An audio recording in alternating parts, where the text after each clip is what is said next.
no nome de Jesus. Domingo de Páscoa, querido.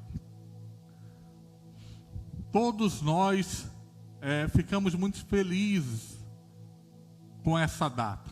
Uma data que nos remete quase que automaticamente à ressurreição de Cristo.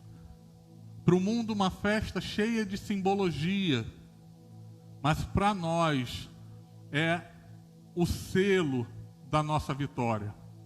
Mas eu quero falar com você a respeito da celebração da Páscoa, porque a celebração da Páscoa ela vai além de apenas a ressurreição do nosso Senhor Jesus. E é sobre isso que eu quero conversar com você nessa noite. Abre a palavra do Senhor comigo no livro de João, capítulo 13. Evangelho de Jesus, segundo João, capítulo de número 13.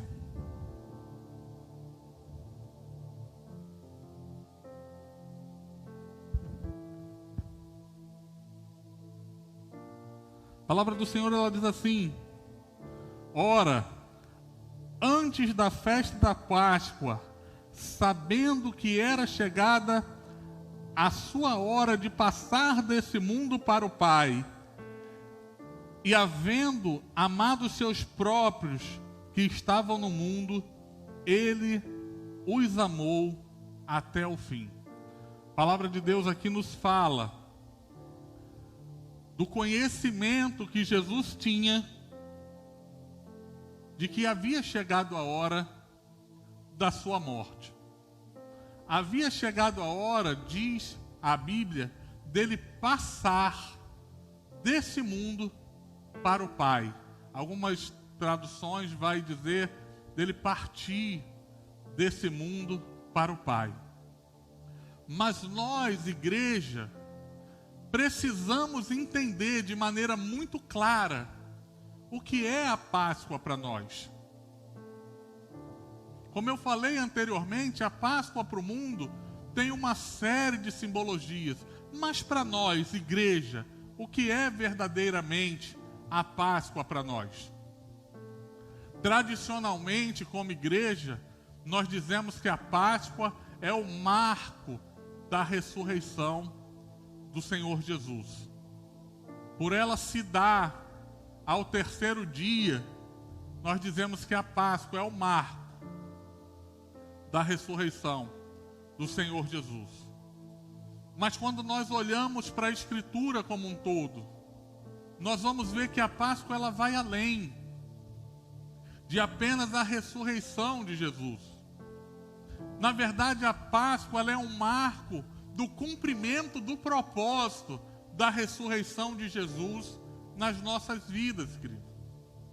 Porque talvez você que esteja me ouvindo agora, talvez você viva uma condição, ou conheça alguém que vive uma condição, de que conhece essa realidade da ressurreição de Jesus há muitos anos. Às vezes você está na igreja há 10, 12, 13, 15, 20 anos.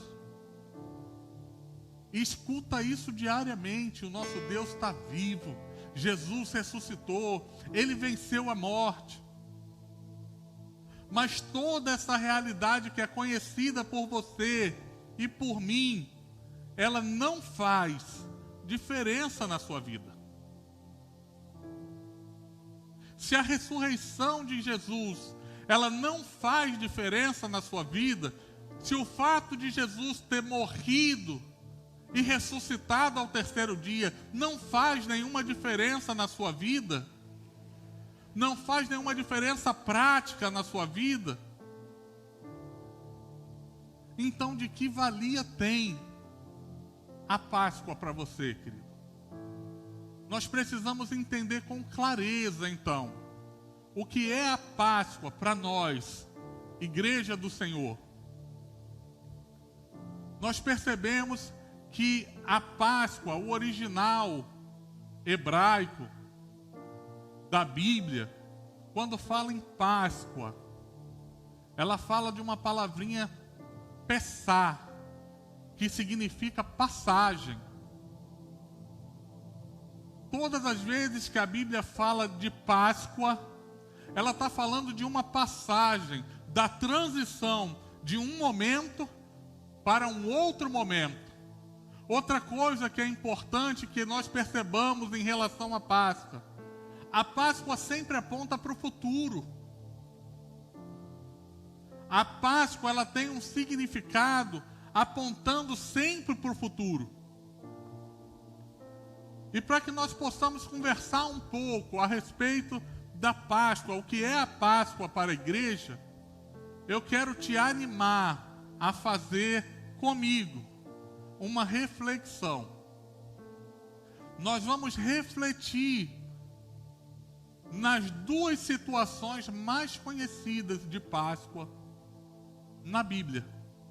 E nós vamos ver que elas têm semelhanças, que existem pontos muito próximos entre uma e outra, mesmo que muitos anos separem a situação do Êxodo até a crucificação de Jesus.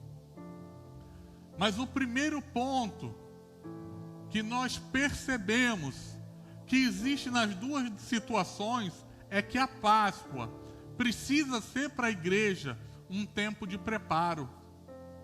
A Páscoa precisa ser para a igreja um tempo onde você vai se preparar sabendo que você vai viver algo num futuro próximo.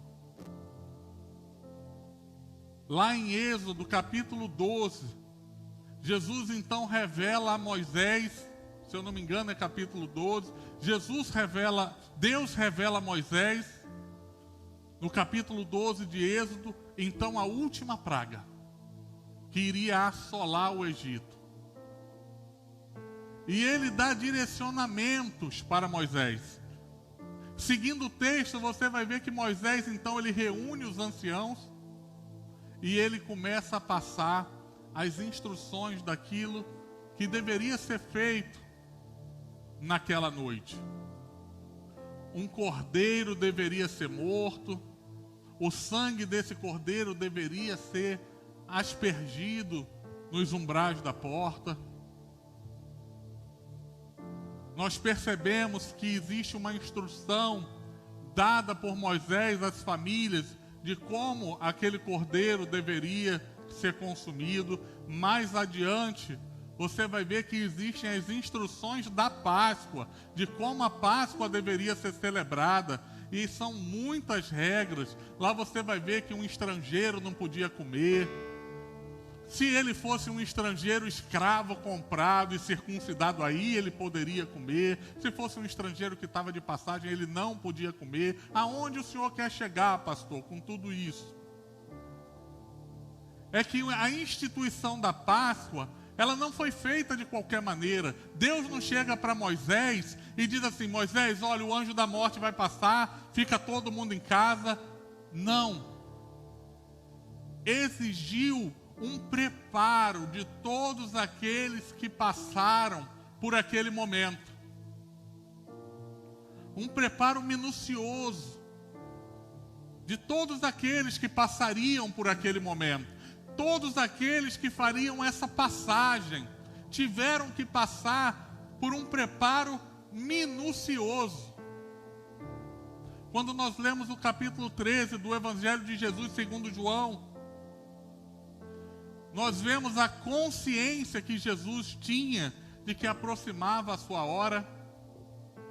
Se você voltar um pouco no capítulo 12, você vai ver ali aquele momento onde Maria vai ungir os pés de Jesus, enxugar com seus cabelos, uma passagem muito conhecida. Judas então reclama: por que esse óleo não foi vendido, não foi dado aos pobres? E Jesus repreende Judas dizendo que ela separou, ela me ungiu, ela separou isso para o meu sepulcro.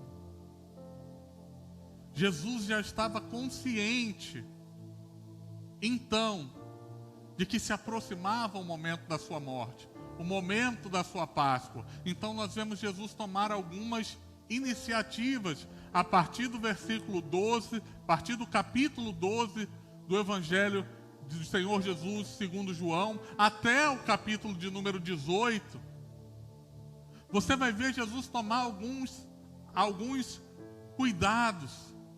Jesus sai de Betânia, Jesus volta para Jerusalém, naquela entrada triunfal, e a partir dali, querido, aqueles discípulos vão viver dias de treinamento intenso, de preparação intensa. Quantas coisas foram reveladas a eles em tão poucos dias. Eu quero te animar a ler o Evangelho de João, capítulo 12, até o capítulo 18, para você ver quantos ensinamentos houveram ali. Naquele momento mesmo do capítulo 13, Jesus lavaria os pés dos discípulos, e ao encerrar aquela atitude, a primeira coisa que Jesus faz é perguntar aqui: vocês entenderam o que eu fiz aqui? Jesus estava dando uma lição, preparando os discípulos para o momento em que ele estivesse partindo. Eu estava hoje meditando nessa palavra e pensei, querido, nós não acreditamos em coincidência. Eu não acredito em nenhuma coincidência. Existe um propósito de Deus para tudo. Por que será? Por que será que mais uma vez nós estamos vivendo a Páscoa recluso? Por que será que nós estamos vivendo toda essa situação num momento tão específico, numa celebração de Páscoa? Eu acredito, querido, que assim como foi com o povo de Israel, assim como foi com Jesus na preparação dos seus discípulos, nós estamos hoje vivendo uma Páscoa onde está sendo proposto a mim e a você, querido, um período de preparação. Se eu entendo que Páscoa é passagem, se eu entendo que Páscoa é transição de um momento para outro, se eu tenho a certeza que o pesar vai se cumprir na minha vida, se eu tenho a garantia de que eu estou vivendo uma transição de tempos, eu preciso estar preparado para o momento em que eu vou sair dessa situação. Eu tenho dito, o mundo tem olhado para nós, o mundo tem olhado para a igreja do Senhor, o mundo está ansioso olhando para nós, porque enquanto todos estão perplexos com aquilo que está acontecendo em todo o mundo, nós, igreja, já vínhamos dizendo isso há muito tempo. Para nós, isso que está estabelecido não é novidade, está na palavra, desde o sermão escatológico de Jesus, que nós já dizíamos que isso iria acontecer. O mundo então olha para nós hoje perguntando: como será que a igreja, que já sabia que tudo isso ia acontecer, vai passar por esse momento? Como você vai passar por esse momento, querido? Como você vai sair desse momento? Como nós, como igreja, vamos atravessar esse Pessá? Como nós, como igreja, vamos atravessar essa Páscoa? Como nós, como igreja, vamos fazer esse momento de passagem?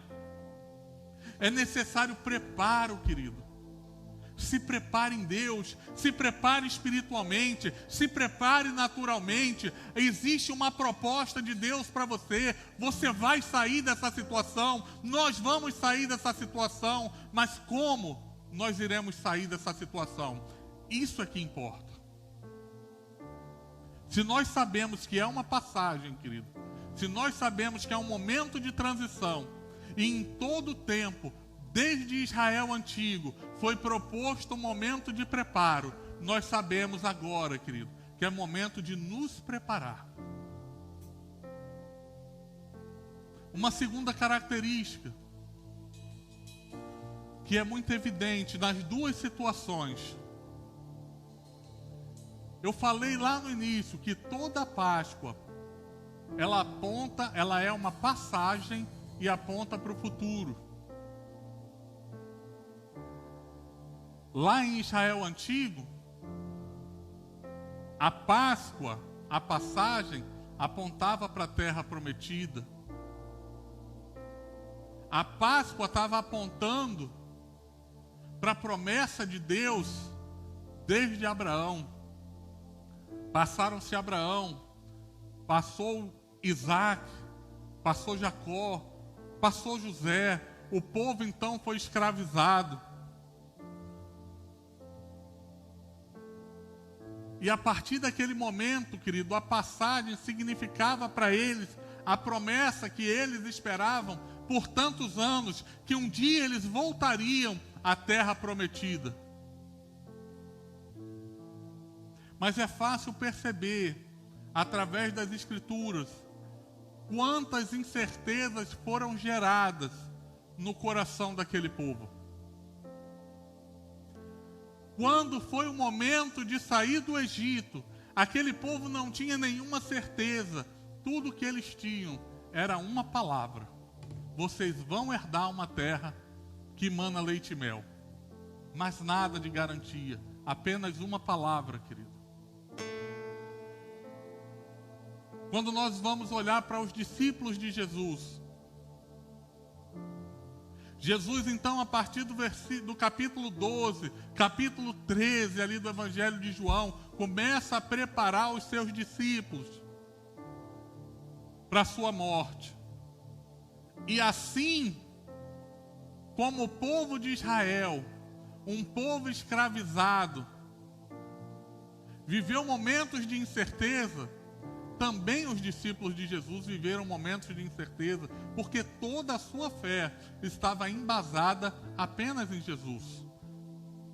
Quando nós lemos João 6, versículo 68, se não me falha a memória, João 6, 68, é aquele momento em que Jesus está fazendo um sermão e algumas pessoas acharam que aquele sermão de Jesus era muito duro. E a Bíblia diz que alguns abandonaram ali o Senhor Jesus por achar aquele sermão muito pesado. Mas em determinado momento Jesus olha para os seus discípulos e diz: e vocês? Vocês não vão com eles? A resposta de Pedro mostra claramente que todo o embasamento de fé daqueles homens estava firmado apenas em Jesus. Pedro diz: para onde iremos nós, Senhor, se só o Senhor tem as palavras de vida eterna? Agora aqueles discípulos estão pegos por uma certeza de que em breve Jesus não estaria mais ali com ele. Jesus iria morrer.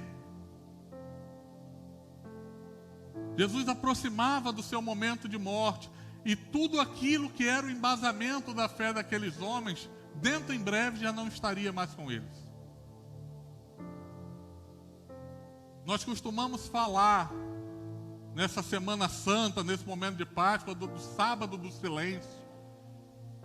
Sábado do silêncio representa o quê, querido? O sábado do silêncio representa um momento de maior dúvida na vida daqueles homens, quando todos estavam olhando apenas para o sepulcro.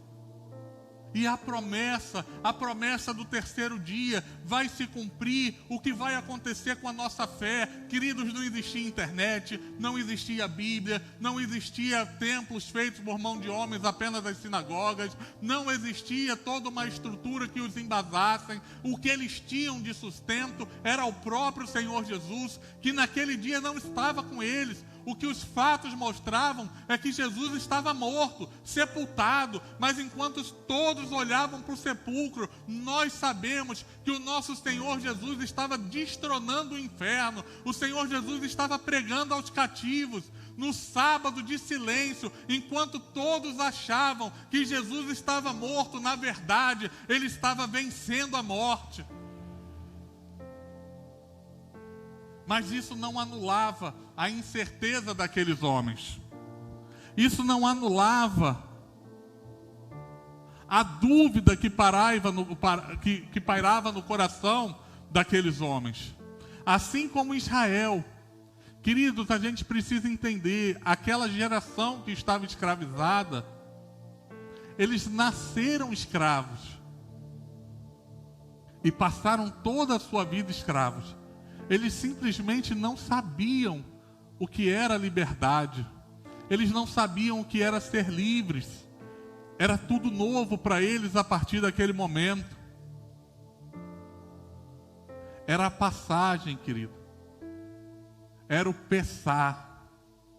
Era a representação da Páscoa, que pode trazer para nós momentos de incerteza. Eu acredito, querido, que todos nós estamos vivendo nesses dias momentos de incerteza.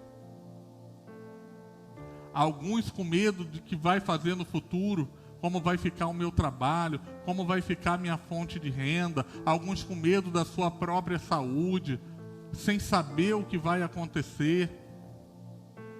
Não existe perspectiva, não existe uma data marcada para isso acabar. Tudo que nós precisamos é a garantia, querido, de que a Páscoa, ela é uma passagem de um momento para outro. Mas existe um terceiro ponto, querido, que é comum às duas Páscoas.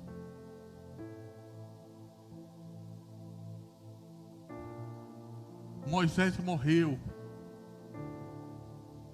No meio de toda aquela incerteza, levanta-se Josué.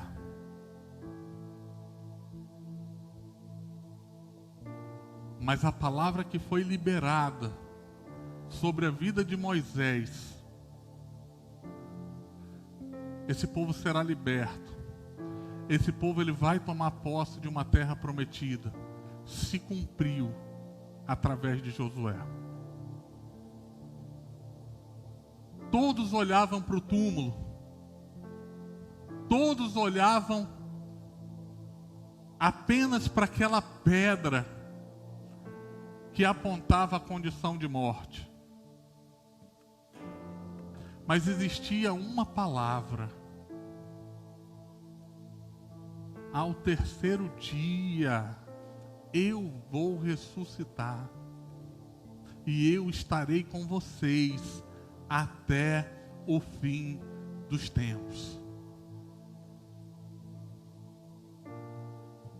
Querido, o motivo da nossa alegria é porque hoje nós estamos aqui e entendemos que a Páscoa, ela não é apenas a ressurreição. Entendemos que a Páscoa, ela é uma passagem.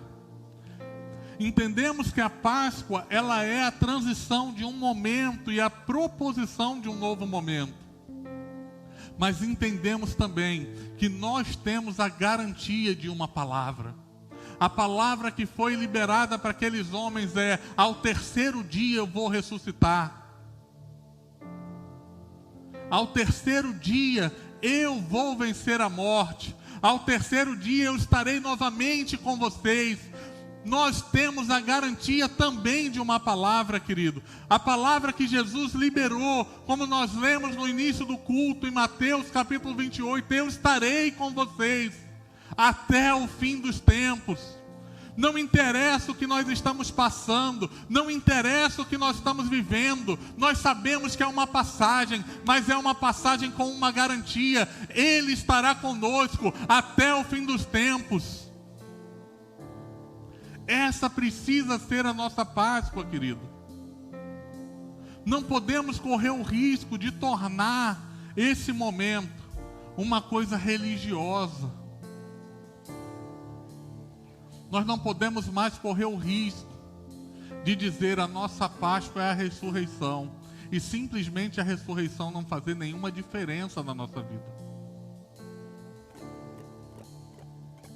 A ressurreição de Cristo, ela tem que ser real para mim e para você, querido. A ressurreição de Cristo, ela precisa fazer diferença. E quando você começa a entender que o momento que você está vivendo talvez seja a sua Páscoa, talvez seja o seu momento de passagem, mas você tem a certeza e a garantia de que Ele estará com você até o fim dos tempos, querido. Você descansa. No momento da incerteza, no momento da transição, no momento do seu Pessá, no momento da sua Páscoa, você descansa nessa certeza. Nós temos um marco de data que marca a Páscoa para nós, querido. E é o que nós estamos comemorando hoje. Mas nós vivemos Páscoa todos os dias. Nós celebramos a ressurreição dele todos os dias. Nós vivemos momentos de transições todos os dias. Nós vivemos momentos de incertezas todos os dias. Nós precisamos viver momentos de preparos todos os dias. Nós precisamos crer em uma palavra liberada para as nossas vidas todos os dias. A Páscoa precisa ser real amanhã. A Páscoa precisa ser real terça. A Páscoa precisa ser real quarta. A Páscoa precisa ser real todos os dias da sua vida, querido. Porque senão ela se torna algo religioso. Se você for pensar como data, talvez nós como igreja damos mais atenção ao Natal. Não é isso? Nos reunimos, fazemos aquela ceia lindíssima, convidamos amigos, isso é uma celebração. Mas se ficar só numa data, querido, é religioso. Se ficar numa data, tira o mérito do sacrifício. Se ficar numa data, foge da nossa compreensão. É por isso que eu e você, querido, precisamos entender. Existiu uma palavra. Existe uma palavra na nossa Páscoa. Eu estarei com você até o fim dos dias. Hoje você pode olhar e dizer: a promessa se cumpriu na minha vida. Atos 2, querido. 120 homens reunidos, esperando aquela promessa. Preste atenção naquilo que eu vou dizer agora. O ide do Senhor, o envio do Senhor, ele começa ficando. Jesus diz assim: fiquem, permaneçam em Jerusalém, até que se cumpra a promessa. Permaneçam em Jerusalém até que se cumpra a promessa do meu Pai, até que desça do alto o Espírito Santo. 120 homens estavam em Atos 2, querido, aguardando o cumprimento da promessa. Mas de repente,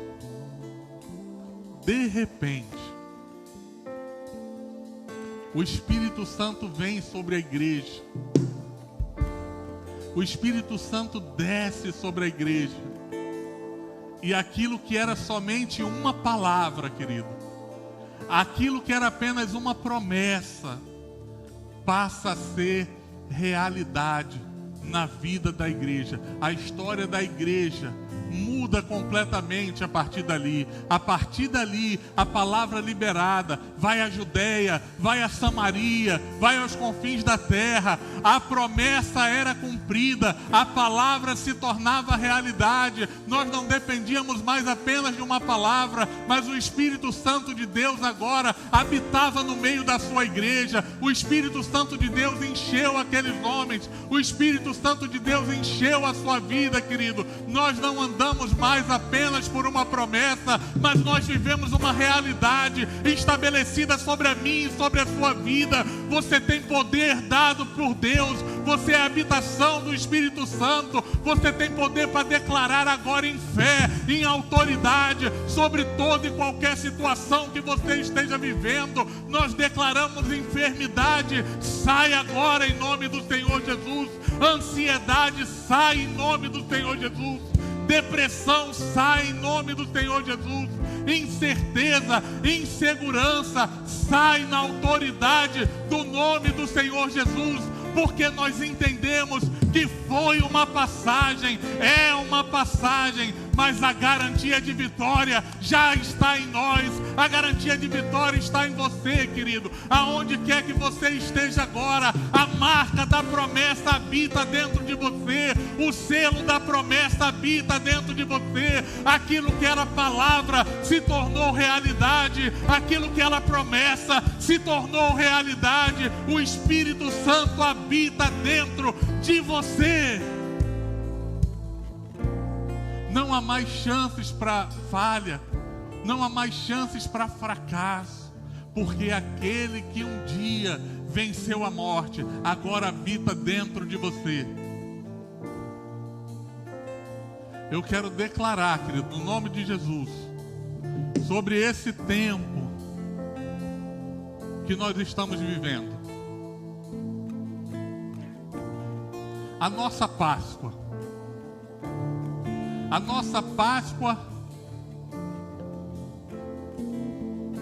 que tem nos trazido preparo, que tem nos trazido certeza, mas também precisa nos trazer a certeza de que o véu se rasgou de alto a baixo e você tem livre acesso à presença de Deus. A Páscoa que nos trouxe novamente o confinamento, a Páscoa que nos trouxe novamente talvez um momento de incerteza, mas precisa trazer hoje para a sua vida, querido. Você que está assistindo agora e talvez esteja vivendo um momento de insegurança, você que esteja assistindo agora e talvez esteja vivendo um momento de incerteza,